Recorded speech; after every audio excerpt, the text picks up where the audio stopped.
જોઈ રહ્યા છો ગુજરાતની એક એવી ચેનલ કે જે તમારા શહેરના પળે પળના સમાચારો તમારા સુધી પહોંચાડે છે। સ્વાગત છે આપનું A1 અભિક્રાઇમ ન્યૂઝમાં। હું છું એન્કર અર્પિતા પટેલ।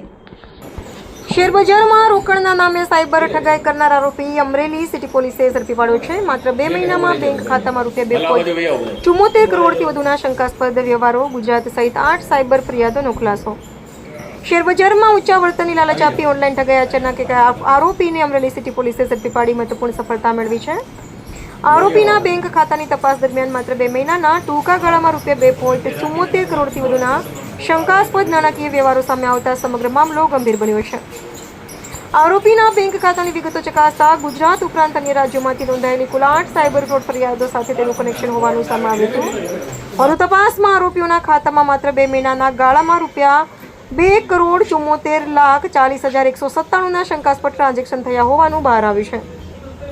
ટેકનિકલ અને હ્યુમન સોર્સના આધારે કાર્યવાહી અમરેલી સિટી પોલીસ સ્ટેશનના પોલીસ ઇન્સ્પેક્ટર MM ઝાલાના માર્ગદર્શન હેઠળ પોલીસે ટીમે ટેકનિકલ એનાલિસિસ અને હ્યુમન ઇન્ટેલિજન્સના આધારે આરોપીને શોધી કાઢી ઝડપી પાડ્યો હતો। સમગ્ર પ્રકરણમાં અન્ય કોઈ વ્યક્તિઓની સંડોવણી છે કે કેમ તે દિશામાં પણ તપાસ આગળ વધી રહી છે। રિપોર્ટર સરફરાઝ ખોખર અમરેલી।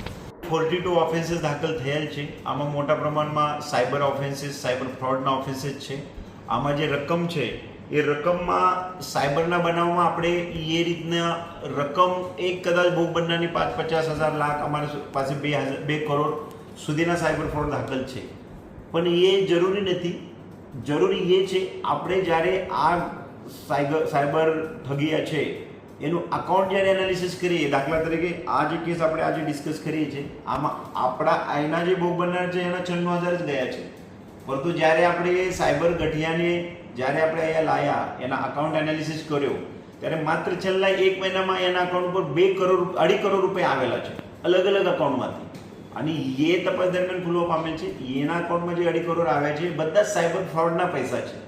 તો આપણા ત્યાં કદાચ બનાવ 30,000નું, 50,000નું, 35,000નું બનતું હોય છે, પરંતુ જ્યારે આ સાયબર ક્રિમિનલ છે એનો અકાઉન્ટ આપણે જોઈએ ત્યારે સમગ્ર ભારતમાંથી, સમગ્ર ગુજરાતમાંથી જે પણ લોકો ભોગ બનેલા છે એના પણ પૈસામાં રિકવરી થવાની સંભાવના વધે છે।